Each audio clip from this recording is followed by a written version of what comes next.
So here we are doing another KDLcast Book Talk podcast. We're going to talk about teen books today, and we're going to quickly introduce ourselves around the table, and then I'll tell you a little bit about our podcast, and then we'll start talking about books. I'm Kip O'Dell. I'm adult librarian at the Granville branch. I'm Beth Green. I'm adult librarian at the Gaines branch. My name is Monica. I'm the youth specialist at the East Grand Rapids branch. My name is Emily Bantel. I work at the Tyrone branch as the youth librarian. Cool. So we do these once a month, and they're up on the second Friday of the month, generally speaking. And we pick a different theme each month to talk about, and we bring different librarians. So we have all done this before. So it's the first one that we've all done this before, and it's the first one that we're doing teen books. So we brought all teen reads and things in the library that you can get, and we all have things that they were going to link to the podcast page so that you can look up every single thing that we talk about. And at the end, we will do a random whatever we happen to be excited about and geeking out about at the moment. So here we go, talking about teen books. All right, I get to start out. I have a newer book with a new author, Jeff Zentner. He has written 2 books so far.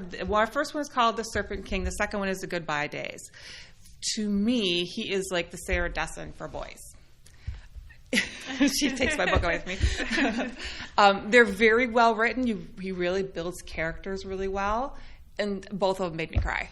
They were just a really emotional impact. So, and I never would have picked up The Serpent King because I don't like the cover. I was going to say, I'm not fond of the cover. I would never have read it normally, but I'm so glad I did. So in The Serpent King, it covers...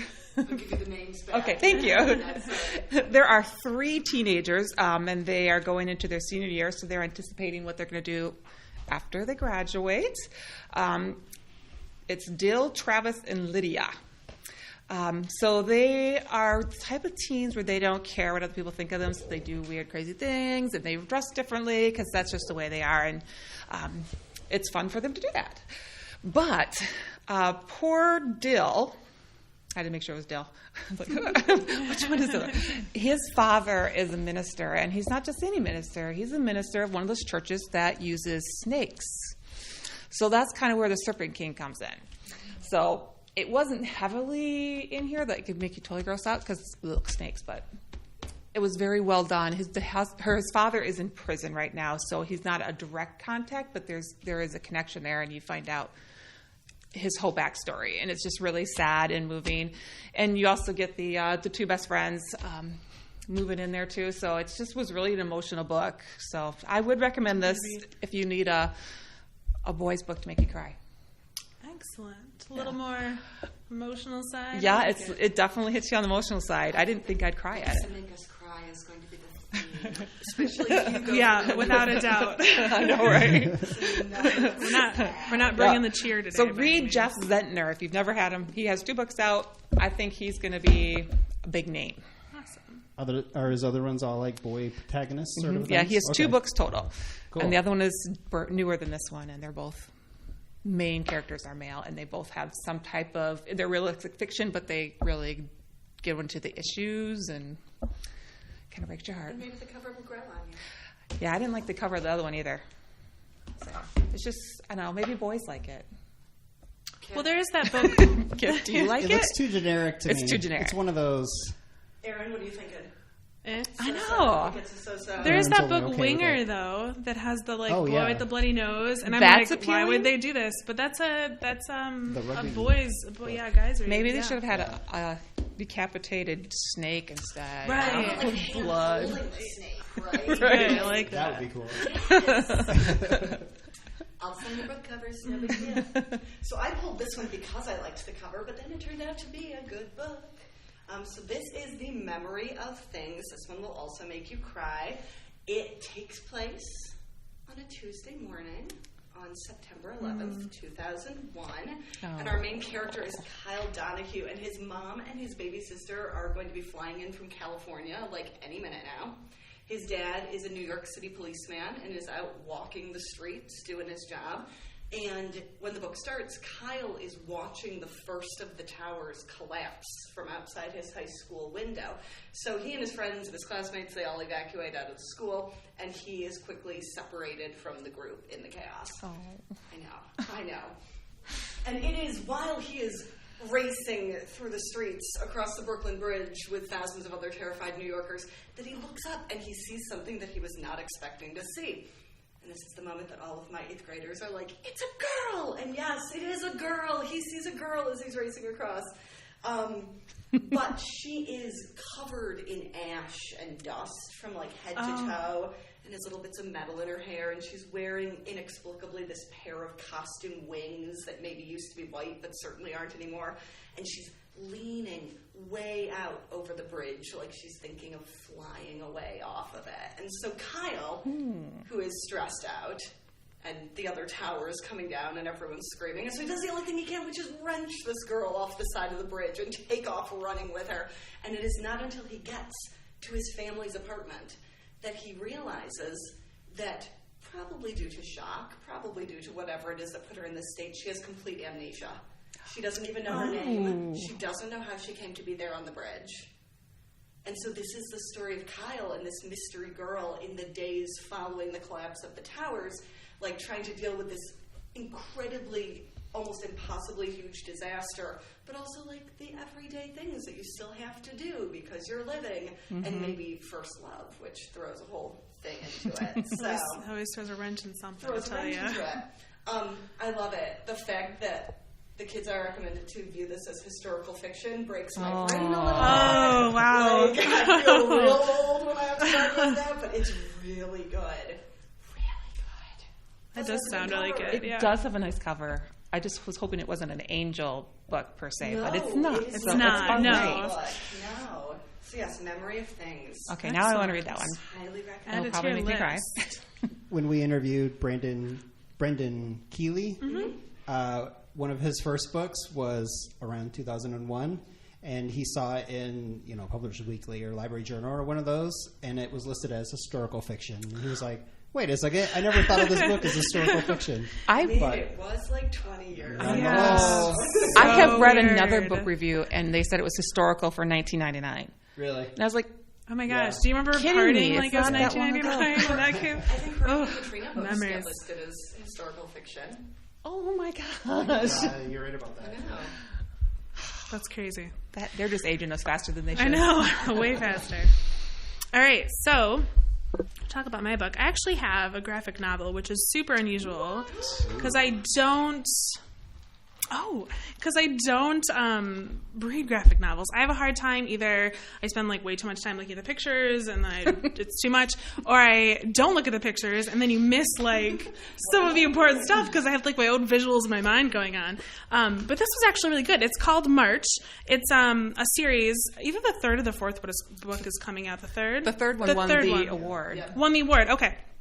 So I've only read the first book, but it's super super quick reading. It's only 100 pages, and again, it's a graphic novel. But yeah, it was written by John Lewis, and I think it's Andrew Iden is how you say his last name, who works in his office, and then Nate Powell did the graphics for it. So this first book starts out with John Lewis, and he is in his office, and I think it's 2009. And it's the day, I think, before Obama was inaugurated.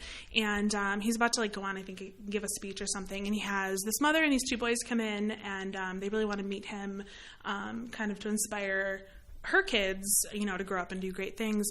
And so you start out with some flashbacks to when he was a little boy, and it talks about how they lived on a farm, and he used to preach to his chickens, and he just had this love for his chickens, and that was kind of his first congregation that he would speak to. So there's some interesting backstories like that, and then so it flashes back and forth between kind of actually not even really current time. Is that considered or historical fiction right now?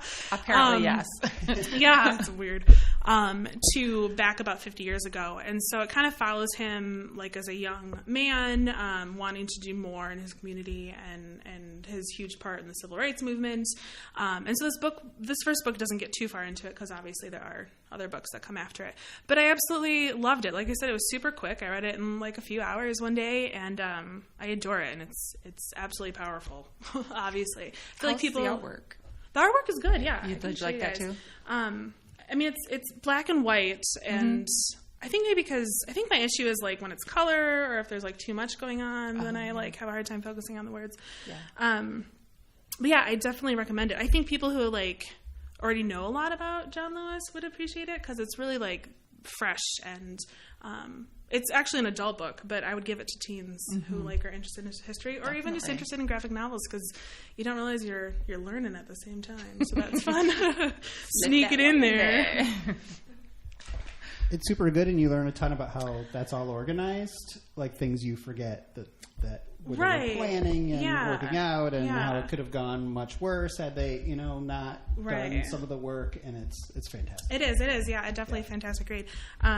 Actually, a couple of my books are kind of around the same topic today, but this one it just was good. I wasn't expecting to like it. So I'm just so proud of you with your graphic novel. Look at you. Thanks. I know I'm expanding. Flourishing over here. The northern air has been good for you. It's been good for me. So my book is by Sibylle Vivian. She's one of my favorite teen authors. I think she's awesome. She's kind of best known, I think, for The List, which is the book about the every year the high school some list miraculously appears that has a list of the ugliest girls and best looking girls in the high school, and then you see how that year works out, which is a decent book. Same difference as her best book. It's about a teenage girl who goes to Philadelphia to join an art school and finally figures out kind of where her tribe is, and that's a super good book. However, I'm going to talk about neither of those. Nope, way worse. No, I'm joking. It's really good. It's called The Last Boy and Girl in the World, and it's basically mostly about Keeley, but a huge storm is coming for her town. And the town is near like a big river, and it floods all of the time. And this is predicted to be one of the worst that's going to happen. So every chapter, actually at the beginning of it, cleverly gives you the weather report, so you can kind of like foreshadow what is going to happen in that chapter by how much it's going to rain. It's about to be they're finishing up with their junior year, so prom is a big deal, and prom's going to happen right in the middle of the storm.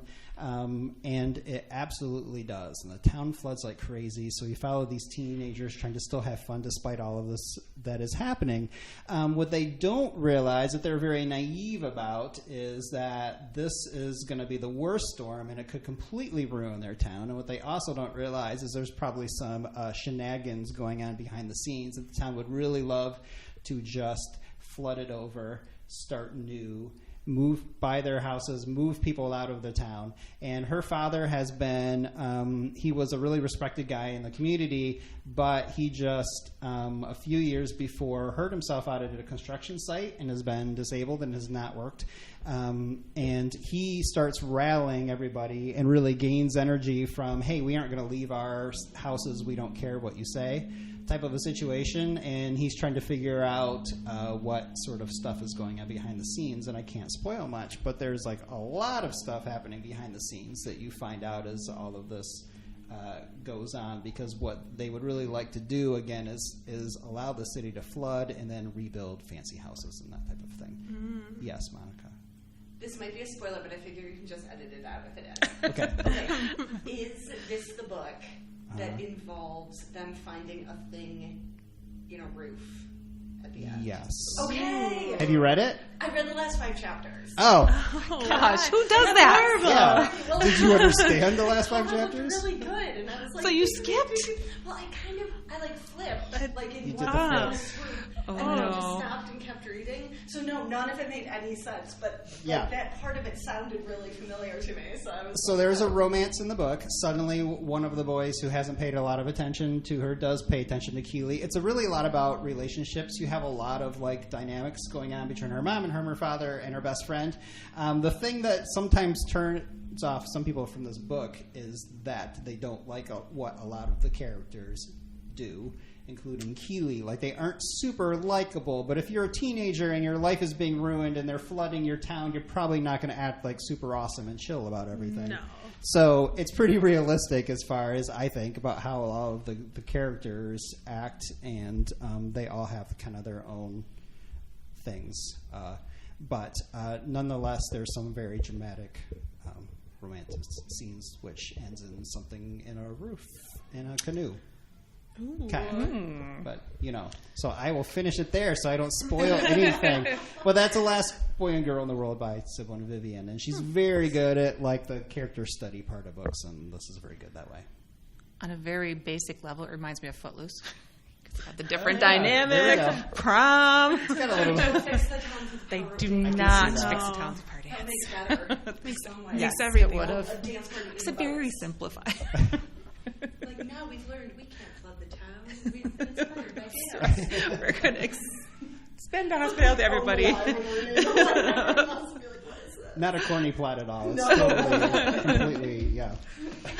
Okay, I'm up next again, and I have for my second book, Scythe. So Monica's currently freaking out right now. I know, she's read it too. She has. I have not read this. Clearly I need to. But look at this cover. Doesn't this make you want to read it? The cover is fantastic, yes. It's beautiful. It is. It is quite nice. And it's an honor book. Ooh. For Prince, I believe. Yep. So, I have actually read quite a few things of Neil Shusterman, and he is just a fabulous writer. And this book was nothing like any of his other books. I didn't feel like it was rehashing anything. So that was nice, too. But he really has interesting takes on things. So in this book, the people of Earth have progressed far enough along that they don't have disease and sickness, and they can regenerate. When you get older, you can regenerate your body so that you never die. So the society decides that they still need to have people die because otherwise they're just going to be too big.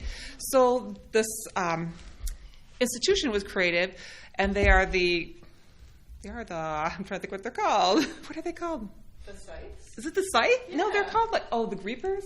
Maybe, I don't know. So the Scythe group, what they do is they simulate death for people, but in the terms of okay, today we're going to have a car accident and that person dies. So they are really eliminating specific people randomly in random kinds of way. At least that's what it's supposed to be like. You're not supposed to kill a whole bunch of people at once, but one of them, of their number, is doing that in a very big, dramatic way. He is taking out a room full of people. And oh my gosh. The main Scythe in this one, he has two teenagers, well, they're almost adults, that he is training. But only one of them can replace him. So whoever doesn't get the internship, so to speak, is going to die. So there's a lot of competition between them. And then he disappears. So there's lots of action. It's really interesting to read about how, the rules. So, since they're with this group for this year, their family is safe from being reaped. So it's just really complicated in some ways, but it was just really well written, and it does sound awesome. Yeah, it was really interesting. And I think this was a standalone, wasn't it? No, I think there's a second one. That would make me very excited if there was a second one, because it was really good. I can't remember how they ended exactly now. It's been a while since I read this, but... You were in the car, you get in the car with the thing. Yeah, okay. I kind of remember that part a little bit. It's like names. Things fall out of my head. But so it's Citra and Rowan are the apprentice to the Scythe. And it kind of follows them. And they have an interesting relationship, too, because they didn't know each other before, but, with what they're learning and how they're learning it. But if you've never read anything by Neil Shusterman, read this one to start. And then go back and read all his other ones. Yes, then read Unwind. Unwind. Yes, it will. This one didn't hurt as much. At least not my brain. So I didn't have a book for this one, so I just printed it out so you guys could have a visual. Thank you. I know. Is this the one that you read that you hated? That's not the one. Oh, okay. No. All right. We were talking. Thank about goodness. It. And we were you did that terrible one with the awful illustrations. I was like, I don't think so. Hopefully not. That's the really good one with the great illustrations. I did come down kind of hard on that book to you. That one's the worst. So this is a graphic novel, and it is one of those ones where you will look at the cover and you will instantly either know everything about it or not have any idea what it's talking about, because, it's called Lika, and it features a dog wearing a spacesuit on the cover. Do you guys know about Lika? Yes. Okay. Okay. So Lika, adorable little dog, rescued off the streets as a stray and brought into the Soviet Russian space program. And she was gentle and sweet and kind and did whatever they wanted. And so they could like put her in a little space booty outfit and like feed her crazy astronaut dog gel food and spin her around in the things that simulate no gravity and whatever. And anyway, through it all, she was adorable and sweet and did whatever humans asked. And this was all in preparation, of course, for the space race, because it's 1957, and Russia and the U.S. are seeing who can accomplish the various space-related things first. And because she goes along with all of these things, she is chosen to be the first dog in space, an amazing once-in-a-lifetime trip up in a rocket, from which there is no return planned, because technology wasn't advanced enough to figure out a way to bring her back down.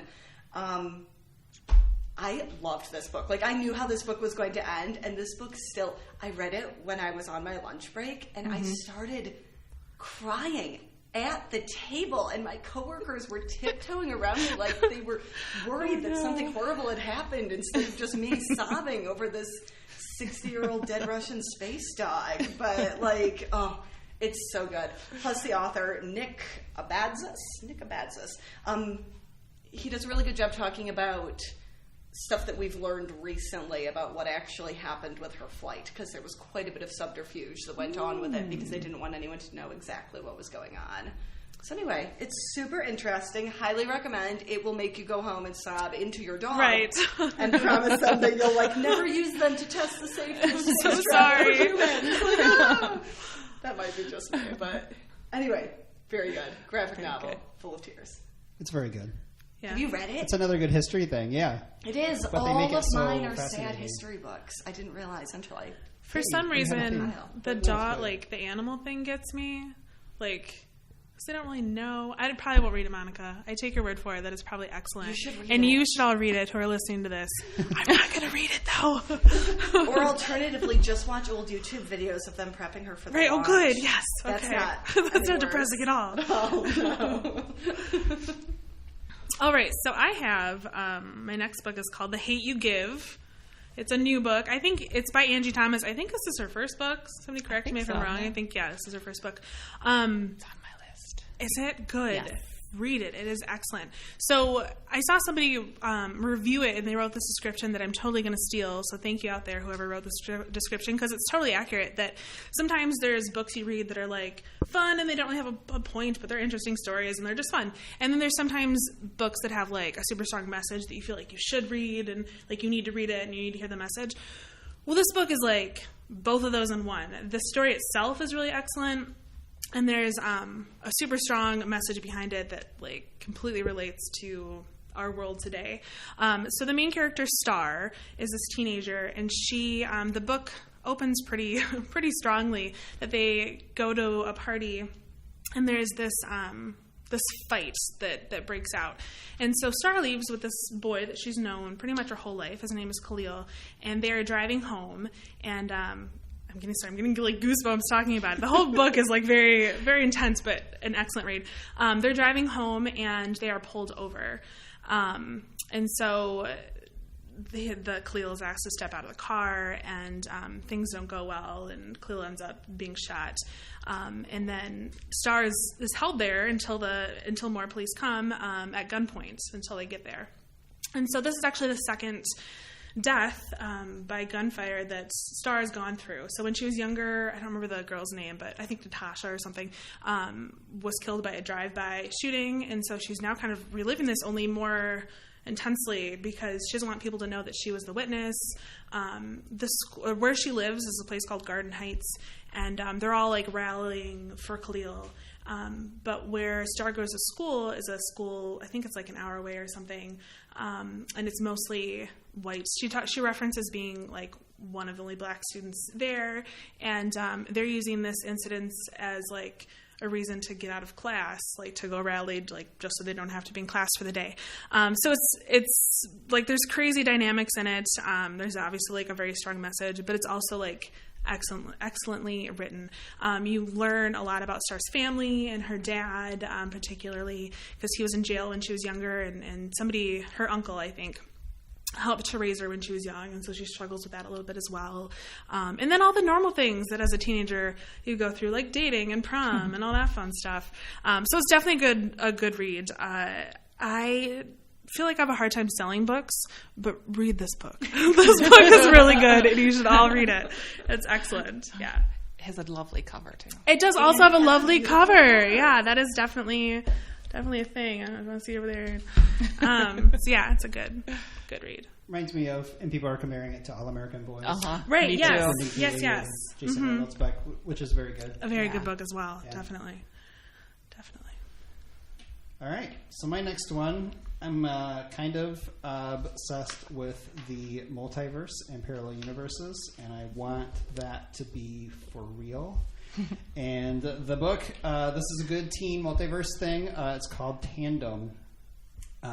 And I scanned away from the author, Anna Jarzab, and she has a few other books before, but she has this fantasy series now. The second book is out, which I haven't read yet, but it's really good. So part of the thing is you have all these multiverses, and you cannot be. You can travel between them, or at least certain universes can. So, I'm going to start this in a totally different way. That doesn't make sense. Okay, so there's this girl. Her name is Sasha. And Sasha, everything's going normally. She lives with her grandpa. And then suddenly this guy that she always knows from her school, and his name is Thomas, suddenly asks her out. And she gets totally weird, because while she liked him, he never paid her any attention. It's because he's from the multiverse. It's not the Thomas she knows. It's Thomas from another place. You travel there. You cannot be, this is what I was getting at a second ago, you cannot be like two versions of yourself in the same world. So Thomas travels to our world, which zaps away the other Thomas. Does New Thomas know that he's traveled to this world, or is New Thomas asking her out because he thinks that New Thomas is asking her out only to take her back to his world. New Thomas is the kidnapper. New Thomas is like this soldier guy for another universe, and she's taking Sasha away. He's taking Sasha away. The reason he's taking Sasha away is that his version of Sasha in his world has gone missing, and there's probably going to be war because these kingdoms are going to fight each other because she is zoinked away somewhere. Nobody knows. When one person goes away, do they then come back, or is it they are just no longer? If I remember correctly, you get zapped away to another universe. Oh, okay. So poor original Thomas, you do kind of find out what happened to him, but he's hey, there's a guy that looks like me, and then he's gone. So he's in watch out for doppelgangers. So if you see yourself, just run the other way. Be very careful, for sure. because you can't. Be in the same space twice. So Sasha then is suddenly in this other universe, and she has to get used to it, and she has to pretend that she is the princess so that there's no war. But of course, she secretly just wants to get back home, and there's also a little bit of a love triangle, because she does like Thomas, because Thomas is trust me, so she's I will, but then there's also a prince, and Prince's name is Callum or something like that, and she likes him too. Everybody loves a good prince. Yeah. That's how it goes. He's a prince in the wrong universe. No! But she's trying to get back despite what's happening. And I really liked it. It's good. It's called Tandem. So is the prince in her universe too, but not a prince? Correct. Okay. We clearly all need to read this book. We've got lots of questions and feelings about it. Yeah, I'm going to give you one more interesting thing that I found interesting. So the theory of parallel universes is that they're kind of similar, but then a couple things happen and they diverge. So this world is like ours up into the Revolutionary War. So all of the country, America, ends up, and she doesn't get into many details, unfortunately, because I would just eat that up. But basically, the country is into multiple chunks. So you have these warring countries that are all made up of us, except that we're not called this anymore. So that's the background of the book. That is cool. It's good. Putting that one on my list. I have it's just a never movie. wanted multiple universes to be true. Oh, No. It's the most fascinating thing in the world. I can't get enough of it. Scary. Can't get enough of it. I mean, I don't think we can actually get zoinked away to another one, but Yeah, that would suck. yeah. I mean, you But don't who know. knows? This could not be Emily. Yeah. It's Earth 3 Emily. That's right, yeah. Well, it always seems like the other universe is dark, like on Star Trek. Do you guys remember that? Spock. It's like, seriously, it's always like really bad places. So twins run in my family, and I always imagine if I had a twin, like, would I have been the evil one? Like, would I have, I mean, like, which obviously is not like a real thing, but would I have been like the evil one? Could be. Never know. You never know. Never know. All right. For my last book, I have Laini Taylor's newest one, Strange the Dreamer. Beautiful cover. She is the author of the Daughter of Smoke and Bone trilogy, which I loved. Every single book was beautifully written, unique, and just, even though it has angels in it, which I hate, I still love those books. So, Strange the Dreamer, I was going into this being excited about reading it because I'm like, although nervous too, because you know how like it's their second series and it could be really bad and sucky. Right. Because I had that experience with another author. But the very first section made me like, I love this. On the second Sabbath of 12th moon in the city of Weep, a girl fell from the sky. Her skin was blue, her blood was red. She broke over an iron gate, crimping it on impact, and where she hung, impossibly arched, graceful as a temple dancer swooning on a lover's arm. One slick finale anchored her in place, its point protruding from her sternum, glittering like a brooch. She fluttered briefly as her ghost shook loose and touched ginger buds raining out of her long hair. Mm-hmm. And I was like, who is this girl? What happened? So, and then you also don't know if it's like something that happened before the book or something that's coming up in the book. So you got all that tension there. But the main story is about Laszlo Strange. In the town he lives in, they give, if you're an orphan, you get the last name Strange. Kind of like what they do in Game of Thrones. It's like Snow. So that wasn't too weird to me either. So he is being raised, since he's a orphan, he's being raised by these monks. And they are not kind. They do beat them. They do have chores. And he's kind of a dreamer. And he believes in magic because he felt it one day when he was younger in the garden, and he felt magic calling. So he always has it in the back of his head. And then by fortune's chance, he was selected to deliver a message to the great library. And of course, he's a librarian now. And he fell in love with the library. So who doesn't love that, right? Librarians are awesome. Yes, they are. Minorly biased. Yeah. Minorly. Good. Well, and the interesting about it, too, is that even when he's there among all these scholars and librarians, his study choice is this city of Weep that has not been heard of for 200 years. So it's all about, his study is all about this. And then there comes people from the Weep looking for specific types of people to help them. And they do not tell them what the problem is. They said, you will know when we get there. So he is really disappointed because he is not selected. But then in the end, he gets to go along anyways. But so you have the whole journey across the deserts, and you have to battle these beasts that would kill normal travelers because, you know, they're vicious and stuff. And then they finally get to the city of Weep, and you find out what the problem is, and it's just jaw-dropping. It's so fascinating what happens. And then you start to hear why Weep has become what it has, and you find that out. And moths do have something to do with it. But there's a second one coming out. I can't wait for that one because it was so good, and the ending I did not expect at all. So read, if you love Daughter of Smoke and Bone, if you've never read it, then you have to read this. That's all. I did like Daughter of Smoke and Bone, although I only read the first one. Well, you said you started this one. And I read, the first 2 chapters of that one. Yeah, you got to go a little bit beyond that. I'm bad at picking up books and putting them down again. Apparently. There's so many. I know, that is a problem. Another one. Right. Well, my daughter loved it too, and she's 17, so 17-year-olds do love this book. Not all, but.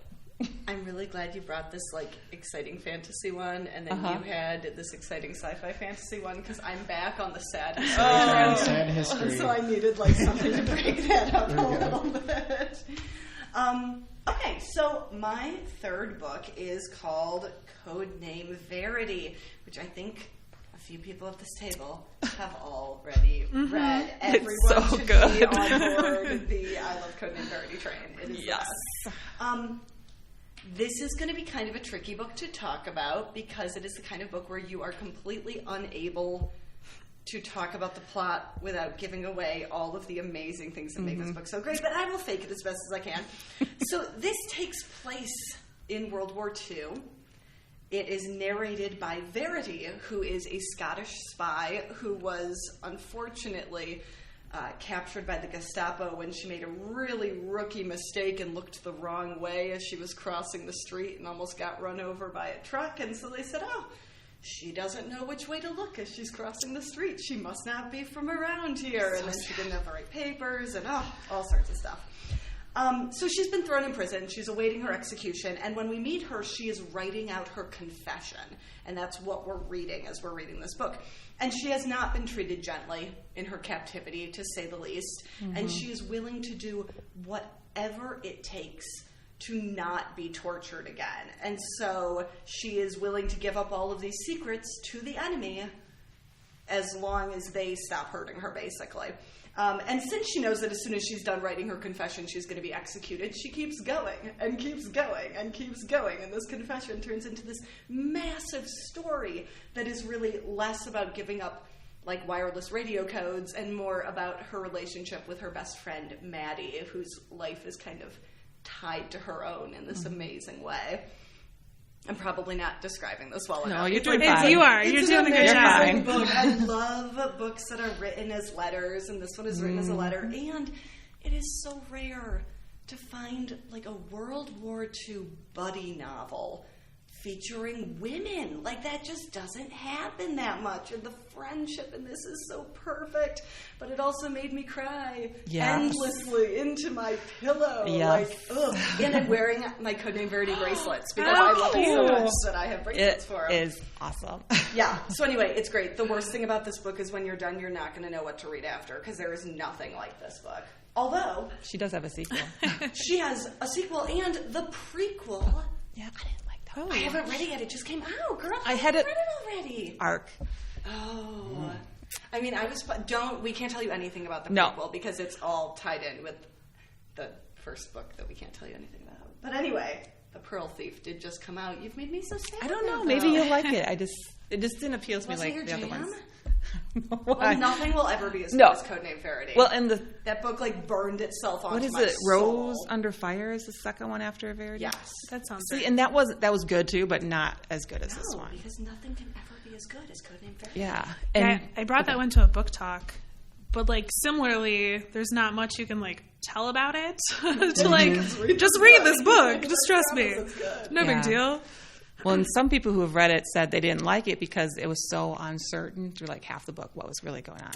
Oh. So if you like to be surprised... Just read it a second time then. Good point. You'll love it the second time. I'm going to read it again.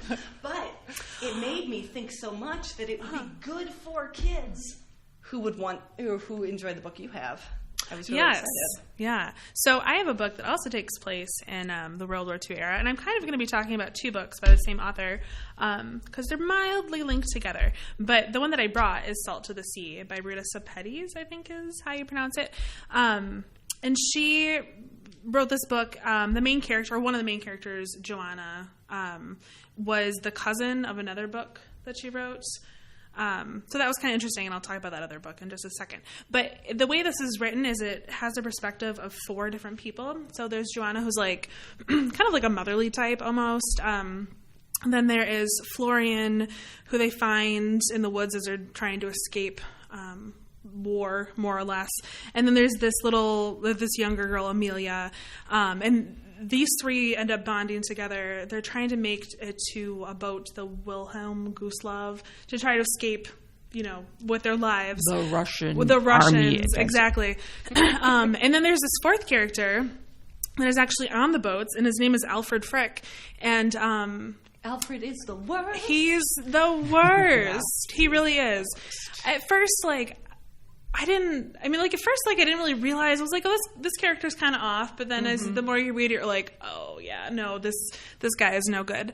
So yeah, they're making this journey through the woods. They end up with like a group of people. They have to find shelter wherever they can. They end up staying in this house where it turns out that nobody in that house survived, and they know that because the people are still there dead. So yeah, it's a really excellent read. Rebirth Betty does a really good job writing about some pretty intense things without like getting too graphic and too intense about it. So if you don't like that like super intense every little detail about the death of somebody or whatnot, then she's a really good author to read. I actually got back into teen books when I started working at the library because of Beth. Because of her other book I'm going to tell you about that came before this one. It's Between Shades of Grey, which is about this girl, Lena, and her family has to flee to go to, is it Siberia is where they're headed to? They're taken from Lithuania. I think they were sent the there. Arctic Circle or something. They didn't want to go there. Right, no, exactly. So, yeah, I think it was Siberia. They are taken, that's right, this is not a place they wanted to go. And you kind of like follow the journey along the way. They're like cram-packed in this train headed up there, and they stop at like these camps along the way where they're not treated very well. And then they finally make it up there. And when I think like winter's coming, and it's Lena, Siberia isn't always right. winter. Exactly, it's probably like always winter. I think they come and it's like more temperate when they get there. Okay. But so it's Lena and her younger brother and her mom, and they have to basically figure out how they're gonna like build a shelter with these other hundreds of people and survive through the winter. And I think they're up there to like pick potatoes or something. I remember there being something about potatoes. I don't remember exactly why they're up there. But it's very heart-wrenching, both of these books, but they're very excellent reads. This book also does a good job of talking about some more intense topics without going too in-depth. So she has another book, Out of the Easy, which I have not read, but I love her. She like got me back into, because for a long time I read a lot of adult nonfiction, which I also love, but I needed something to like jumpstart my teen book train, and she did it. So. She's really good at talking about aspects of World War II that aren't commonly addressed. Well, that's the other thing. I mean, the sinking of the Wilhelm Gustloff was like the biggest ship sinking in history, and I had never heard of it. Yeah. Well, yeah, like in the first book, I didn't realize that like people, like that amount of people are actually taken from Lithuania and sent up to the Arctic Circle. It just wasn't something that was covered as much like in school and whatnot. So, like they're all like things that actually happened, but then of course the characters and whatnot aren't real. Well, wasn't the first one kind of about her family? Like she had family members who were sent. So Yeah, there was I a personal think that's what it kind of for prompted her to start researching it. Yeah. It was brilliant. Talk about that book. Okay, good. Nice. You haven't read it? So it was prompted by her. I actually haven't read it. No. I've heard it's amazing. It is amazing. You will read it now. You should, yeah. But yeah, so it was prompted by like some of her family stuff that she started doing research into, and she interestingly did and was in one of those Eastern Bloc countries. She stayed in a prison overnight to see what it was like, and signed away like do whatever you want to me, not like being like a dumb American and not realizing that they were literally gonna beat them up. So she stayed in a nasty prison overnight in Poland or somewhere, and like had to be wheeled out in a wheelchair because she was so like screwed up after. She is really interesting. She's There's two librarians in Grand Rapids that have a podcast called Loud in the Library who interviewed her, and which I think you all know about. But if you don't know about it, they do really cool interviews. Listen to us first. But I think it was her that like she started writing when she was like in middle school. Did you guys listen to it? I didn't hear that one. I think that it was her. She started to write books in middle school and like got in trouble. She was writing about like this girl and this older man are friends, but there wasn't necessarily anything like bad in her book, but the teachers are like, well, why are you writing about being friends with this older man? So yeah, she kind of was like, she couldn't, continue writing, or they wouldn't let the other students read this work or something. It was super interesting. She sounds like a phenomenal like person just in general. It's just an interesting life and is willing to do interesting things to write her books and learn about them. So. We did a joint podcast with the Yes. One of the podcasters, Tracy Kranka, actually comes to my library, so we're picking brains of each other all the time. She's wonderful. Yeah, they're awesome. All right, so I am going to go with what I was going to go with. So are you? We're going to talk about Wolverine Jupiter. Just add to the decided not tears. to wimp out. Yeah, so it's by Gary Schmidt, who's amazing and lives in Grand Rapids and works at Calvin College, and he's an awesome writer, and he wins tons of awards. And I think this is still his latest one, right? Yep. Yeah, Orbiting Jupiter. So this is a very short, quick read. It was literally, I laid down on my couch, read the whole book in one sitting, and wouldn't eat dinner until I was done because it's so good. So it's about 12-year-old Jack is the narrator, and he is... his family takes in a 14-year-old boy as a foster child who has been in juvenile detention and been in all sorts of trouble and has a daughter. And his daughter's name is Jupiter because that is his favorite planet. So that is not Jack, Joseph. So Joseph is a 14-year-old, and he has a daughter, and all he can think about and all he wants to do is to get back and meet his daughter again because they were taken away, very, very, very right from the beginning. And he's been in the juvenile detention and then in foster homes. And that part of the story is obviously very interesting. It's also interesting how the town and Jack and everybody adjust to him and how they treat him, because some people don't treat him super awesome. And Jack also wonders about him, and it kind of rocks Jack's world to suddenly have this boy that he doesn't really trust living with him. But they begin to bond, and they have each other's back, and it's an amazing story. And I don't know how much I can say, or it starts ruining everything. So no, and then you get to the end, and you're like, well, there go my emotions. Yep. Like, just shattered. So it's awesome. And that's pretty much that. Just read anything by him. Yeah, that's true. Anything by him. He's a Gary Schmidt. Excellent writer. Mm-hmm. I think Lizzie Bright is still... That's my favorite one, too. That's Yeah. the first one I ever read by him. I mean, I love all this stuff, but I think that's my favorite of him is Lizzie Bright and the Buckminster Buckminster Boy. Because that's historical. Monica could have brought that one. It is, and it's sad. And that's I also definitely sad. could have brought It is. it. And it's a much not talked about part of history, too. It You is don't hear indeed. that. Yes. Yeah. So really, I should have brought Lizzie Bright and the Buckminster Boy. But Alas. Next Alas. time. Next time on Sad Teen Book Podcast. Sweet. So that's our teen books, and now we're going to talk about whatever we're geeking about, excited about, and whatever we want. So Beth starts us off. All right. So I usually am geeking about something, but at this moment, I don't know. So the only thing I got really excited about recently is the book that was announced by Bill Clinton and James Patterson. Oh. The President is Missing. Right. And I love it because, and I don't read Patterson anymore, but look at, they have even billing.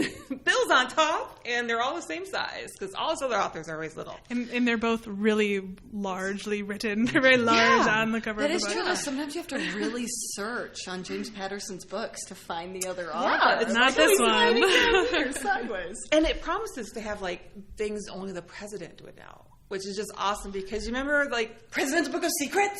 yeah, yes, this is what I'm hoping it's going to be like. And, Bill Clinton's going to put his little stamp on it, too, so it should be good.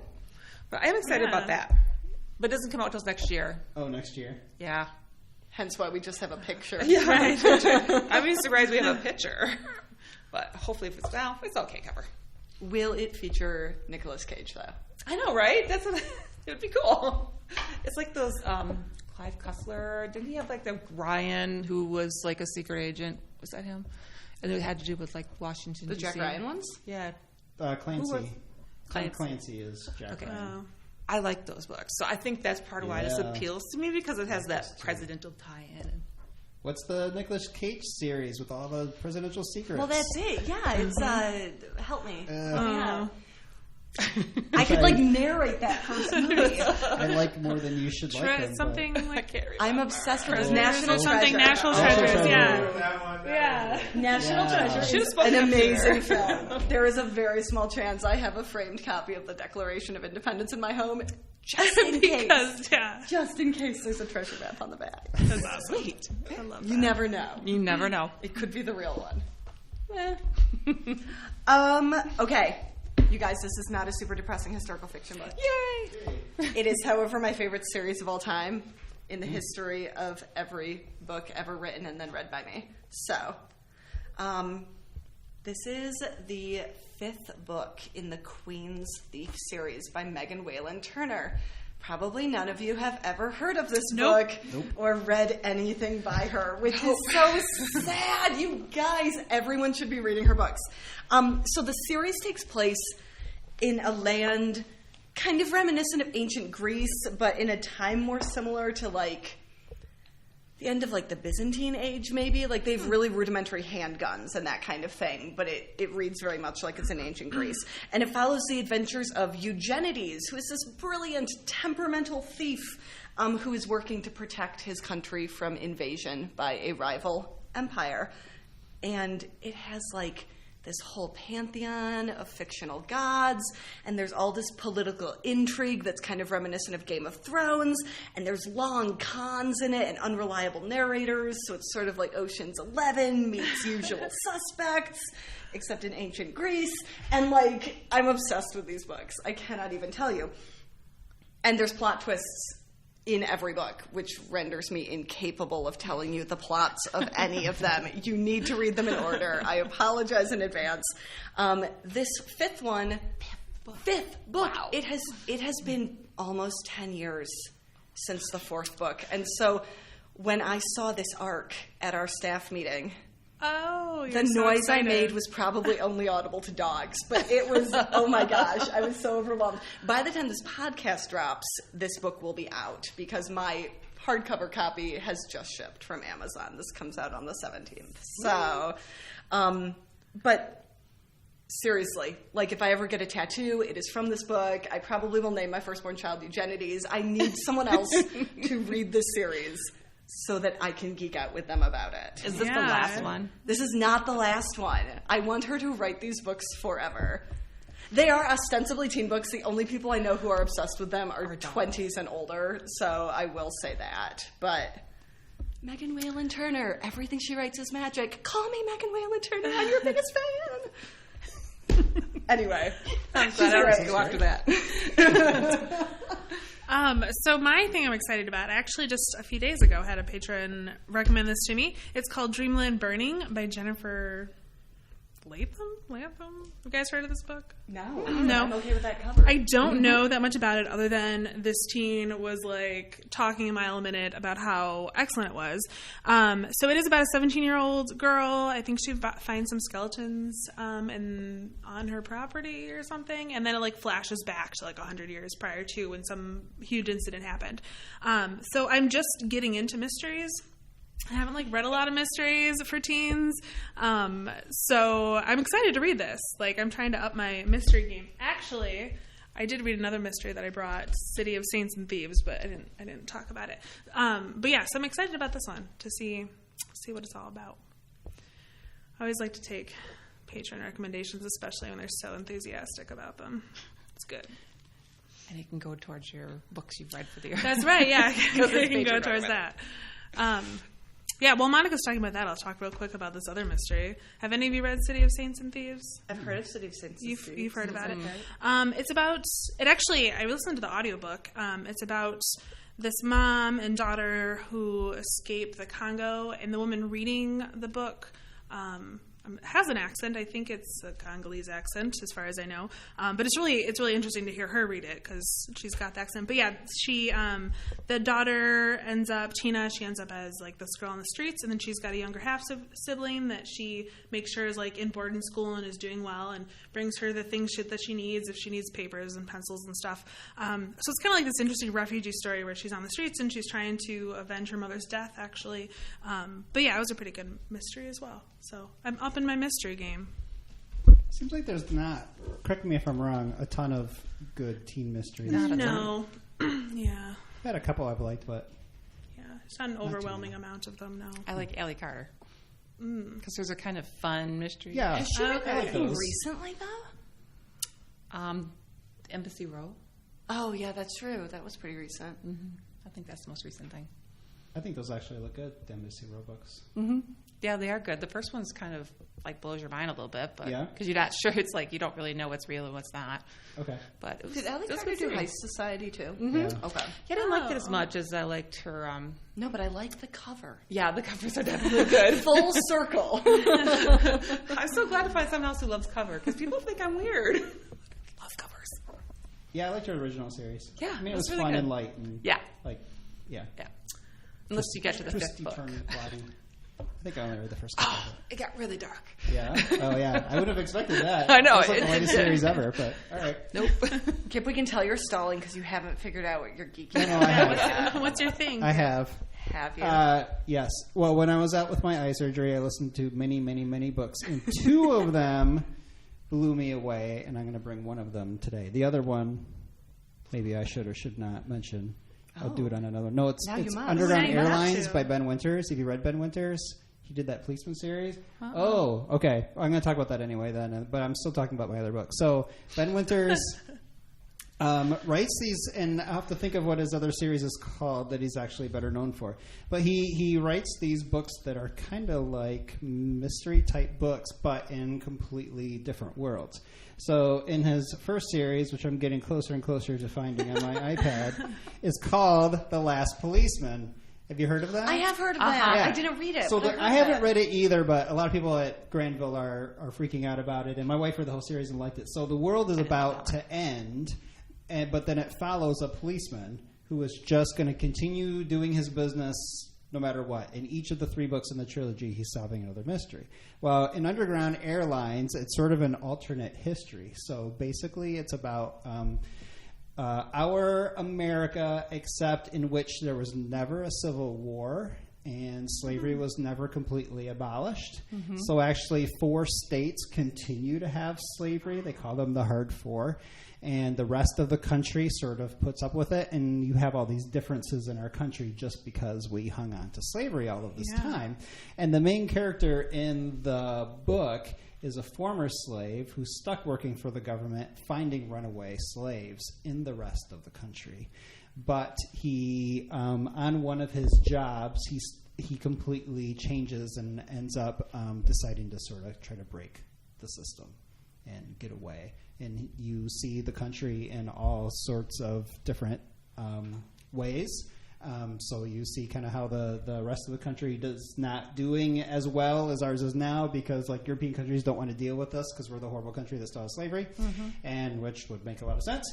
And then he also goes into the Hard 4, so he has to go in there with a white person because you can't be a black person wandering around where there's still slavery, and you see how those slaves are dealing with it. It is mind-blowing, and it's incredible. Yeah. I mean, I thought it was amazing. Yeah. It does sound good. That one blew me away. And then the other book that blew me away is called The Lost Book of the Grail by Charlie Lovett. He's written just a couple of books. I hadn't read his early one. So this book has a lot going on with it. I could talk about it for a long time. The main character is Arthur Prescott. Arthur works at a university in this little town that has an old church, and they had kind of like a minor saint that was at this cathedral, and so they have tourists come in, but not that many because it's not that popular. And he's always thought that he will somehow figure out like where the Holy Grail actually is. He always gets this in his head because his grandfather worked in this area as well. So his perfect job as this like quiet 40-year-old dude, all he wants to do is read like 16th century literature and hang out with his couple buddies at the bookshop and avoid meetings at his university, and that's it. So he's more like Indiana Jones. I was going to say. Indiana Jones did not go on Madcap Adventures. Exactly. Like, yeah, if he was way more laid back and quiet, that's kind of what he would be. Well, suddenly, though, one day, this girl named Bethany, who is completely into technology, shows up because she is going to be scanning all of the documents in his cathedral and putting them on the web for anyone. Arthur doesn't know what the internet is because he does not care and doesn't understand how it will help him. Of course, sort of a quest kind of unfolds as they realize that there has been a book missing from the library all of this time, and despite the fact that he's read all of them many times, he just hasn't noticed. The cathedral is also about to go out of business because not as many people as need to be, like tourists, are showing up there. So it's a fantastic book. The other thing that's really interesting about it is that in between the chapters in our time, you see what happened to that cathedral and that minor saint and the Holy Grail all throughout time. That it starts in like the 13th century and then just works its way up. So you're reading parallel stories as the book goes. The characters in the current time anyway, are hilarious and awesome. And there's the romance between Arthur and Bethany, of course, and it's fantastic. And who is this by? Not the same guy as the Policeman book.